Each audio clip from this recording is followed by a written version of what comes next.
लातूर जिल्हा परिषदेच्या माळीपर्ग्याचा देखील निकाल आत्ताच आपल्या हाती आले आहे। या माळीपर्गा जिल्हा परिषदेच्या गटामध्ये काँग्रेसनं दणदणीत विजय मिळवला आहे। पंचायत समितीच्या दोन्ही जागा विजयी झाल्या आहेत, तर जिल्हा परिषदेचा काँग्रेसचा उमेदवार देखील विजयी झाला आहे। आपल्यासोबत उमेदवारांचे प्रतिनिधी आहेत। सचिन केंद्रे, काय सांगाल सर, एकतर्फी विजय मिळवलाय तुम्ही आणि काय पहिली भावना आहे?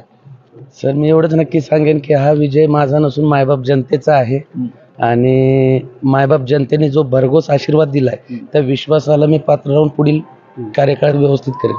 ज्या लोकांनी तुमच्यावर एवढा मोठा विश्वास टाकलाय त्यांच्यासाठी काय आश्वासित करणार? आश्वासित काहीच नाही सर, मायबाप जनतेला मी एक सेवेकरी म्हणून मतदान माहिती, मी आयुष्यभर त्यांचा सेवेकरी राहणार।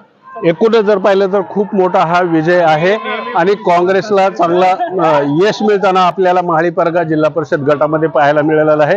पंचायत समितीचे दोन्ही उमेदवार विजयी झालेले आहेत, तर जिल्हा परिषदेचा देखील जवळपास 2000 मत आधिक्यानं हा विजय त्यांना मिळालेला आहे।